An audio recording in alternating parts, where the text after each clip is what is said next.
Yeah, welcome back to the YouTube channel Malawian Cameras.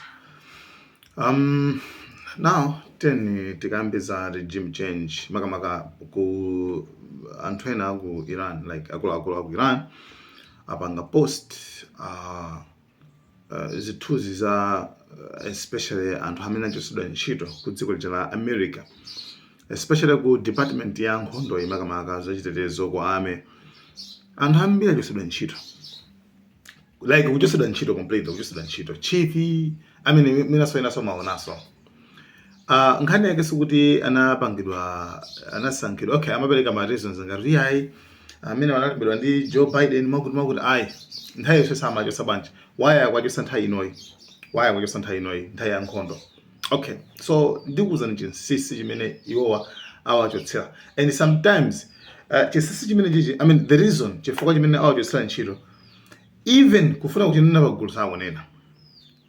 Okay, nkhani ili pano ndino kuti zafika poti mwana wakanaphala a Trump akufunitsitsa ndi nzake uja Pete Hegseth, Secretary of War, akufunitsitsa ndithu atapita pa ground, atapita ku Iran, like kutumiza ngati nkhondo, ngati anthu like asilikali, tukamba za asilikali ma thousands, mwene ngoleza 1 million kwatumiza ku Iran kuja, right, kuti akamachana. Remember kuti chiwerengero chimene afuna atumize pano pachi, chimene pano pachi kungozungulazungula kachiti kuti kaya chiwerengero chimene chichi sichokwanira kuti pana akakhale pa ground nkhondo, chifukwa nchochepa 50,000 nchochepa. Tindapereka some examples wa maiko ena kuti anatumiza asilikali angati. So komabe wina aliyese akumanena kuti actually it's risky, pali chiopsezo chikulu. Asilikali kuti mpita nawo ku Iran ambiri akaphedwa, and umene kujako anu akachena amene amadziwa geographic map, minali map mine dziko la Iran mulungu analipangira tingotero, right, chifukwa sanapanga okhayayi famapira chichanchano kunyanja chanchano mine chilengedwe mene zinakhalikirira nzonza kuti ndizovuta kuti pakhale ground invasion, apite ma troops asilikali kuja zikavuta kwambiri. So therefore the territory yopya kuti atumize kwa asilikali. So anthu ambiri makamaka akumaona zimene ziyazo ngati akuluakulu aku army chani amene experience after kuyimulika Iranija akumamuza Trump kuti no, issue ife sitingasainire, sipapezeka kupita ku Iran, sitingatumiza asilikali ku dziko la Iran. Akumakana asilikali akuluakulu akumakana. So Trump ndi makani yake, fa Trump waisira kupanga chene chose limiti imene anayika pano payi kuti tingopanga strike mwa limiti, tingotere mwakuti tirema kuti zonsezi sizikupangitsa kuti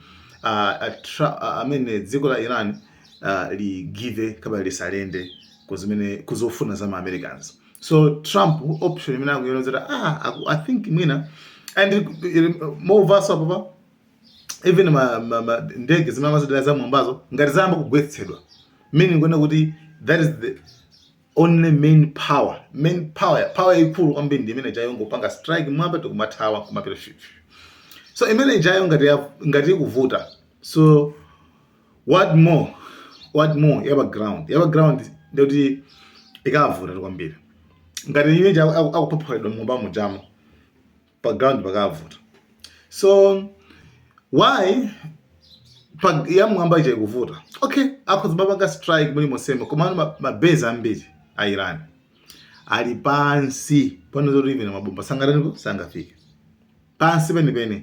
That's why mubaza kuti kubera news, breaking news, Iran injatu ayiphulisa makuti aphulisa kuti company yopangazida industry aphulisa makuti ungona mamawa, ungona usiku masairini atumiza zimabomba ake osatiso 50 yaka 100 echakuti. So mimi ngona kuti sikugwira there, sikugwira, right, and zobuzya kuona kuti zonse zimene zimapitilidwa kumene kuchako kukasintha boma hayi, nuclear kwatenga uranium hayi, plus chimene apeza kumene kuchako kungoblokero ya Strait of Hormuz. So Trump akufunisisa kwambiri kuti angotumiza asilikali mene kuchako basi. So asilikali ose achitira ntchito, I mean ali against ndi zimene afuna Trump. That's why I'm achotsa ntchito. You understand? Even secretary weniyo amene amachotsa ntchitoyo, imagine ine mungoganiza amene amachotsa ntchito anthuyo sakudziwa chiwerengero cha anthu amene amachotsa ntchito. Amene mukudziwa maiko azathu amatengana kumakafunsana ku parliament kuti iwe na napita kukamfunsa Pete Hegseth aulo wochotsa ntchito anthu angati. Tona zimene mayankha tona check. How many generals and admirals have you fired? I don't know the exact number, but... You don't know the number. It's 8. Can you explain why any of them were fired? Like, just explain, why was the Army JAG fired? Why did you fire him? They all serve at the pleasure of the president, and I think... No, I'm just asking you why. General Kane is a great example. I'm just asking you why. That we need. You probably learned at Princeton what why means. Why did you fire him? They serve at the pleasure of the president, and we want better representation in each and every of those. You can't explain why you fired any of them? Gentleman's time's expired. Okay. Iye wochotsa ntchitoyo sakudziwa kuti wochotsa ntchito anthu okwana 8. Plus sakudziwanso chifukwa chimene wachotsera. Akudziwa pasi pa mtima ndi Trump chifukwa amukaniza kuti kuti Trump amukaniza kuti usapitisa asilikali pa ground. Mavuto amenewa ndi amene ndithu tili nawo ku United States of America. Chabwino anthu ulendo anapita apo kapulumutsa munthu mmodzi and kuonongedwa ndege, and that tells you kuti zoti mukadzapita pa ground ukavota. Ndifuna ndikuwuzeni pano kwenda kuti do you know kuti ku Iran sikuli ngati ku Malawi. Ku Iran almost ndifuna ndikuwuzeni pano pachisisi almost wina aliyese ndi msilikali. Ndege zimene zinagwetsedwa pokapanga ku Geneva pokapanga chani pakapulumutsa munthu zagwetsedwa ndi kangogo kenikeni kangogo zamakangotsa pa TV nkamene kanashula ndege mejo kagogo kamana kandala kamvekere adadi chashula nokwambiri amene atakafosa kuti iweyo umauza dada kuti ashute kwambiri banja ine mashuta chifukwa chofuna kubwezera azenzanga ana amene anaphunzitsidwa ku skulu cha amene abicha. Mind you guys, zimene anapanga ma Americans ma Israel ku Iran zophana amene ajawo, right? Zophaya zinasintha anthu kaganizidwe kawo, and zinapangisa it proved to them zinangapangisa kuti boma lathu matuzo la anthu ndoyiba nkhane kuiba kwendi kumene ngweti. And pano pakamba zophulisa ma bridges zophulisa chani mine kuti wina aliyese ali alert, wina aliyese pano pasopano akhala nditimda kuma anthu awonjezeti wina aliyese agwira futi. Do you know ndi anthu angati analembetsa kuti afuna ajone nawo nkhondo akangobwera asilikali? Do you know kuti ndi anthu angati analembetsa? Over 10 million zikatu zimenezo. Remember tukamba za dziko lino kuti dziko la Iran kuli anthu 92 million. 92 million. So anthu amene alembetsa kuti tizagwira nawo futi akangobwera anthuwo ndi 10 opitira 10 million, 10.5, 10.3. So mene ndikuona kuti ma chances mene ndikuona kuti pa nthawi imene ma Americans azata kubwera akwana zopanga deal ndi nzika zomwe ndege chanabwera chamaloka mwamba mucha imaloka imazasakasaka helicopter imamba kwenda ndi zika anthu chabe wamba.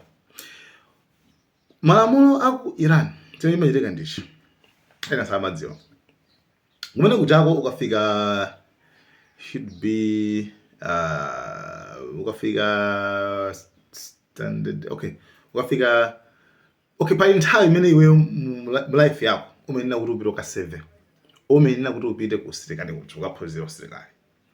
So ndi compulsory and kupanda kuchita chimene chimachita kuti ukapanda kukhala ndi ID yondiwe silikali olo ntchito olo chani olo kuti utuluke mu dziko moti zimavutirapo amene mapolisi awo munthu unaliyesa amene wakhala msilikali ku Iraniko.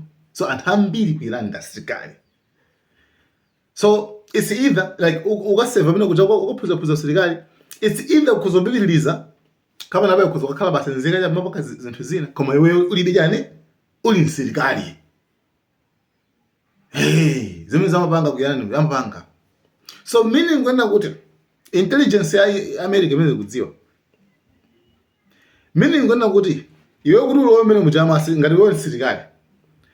Amene ungamuone yonso zozero wifi ndi msilikali. Chisisi jena ndi chimene chocho. So uri wo akalimbana ndi Junioka ndi chani. Sikuti wo akalimbana ndi asilikali okaya. Koma akalimbana so ndi nzika zimene. Nzika zimene zimangalimbana nazo kudziko la Iran. Right? So imagine wala mu dziko. Anthu 90 million and sudzo zosilikali ndoti. You understand? Kumene mafikirako kuteka sana omwe munzika zomwezo andiso news kumene kusuma passwords baneso anthu ambiri mwaphana eni simungudziwa kuti mkwiyo umene uli mwanzika ndutiwo. So anthu ozindikira akudziwa zimenezi akumamuza Trump akulumuphetsa anthu. Trump afuna apange makani ndife kwachosa amene majenerali amene wachosa afuna ikepo amene angamapanga fiti ndi zolinga zakezo kufuna kupita kuti ku Iraniko kandi mene. So guys, thank you so much. Mama yangu.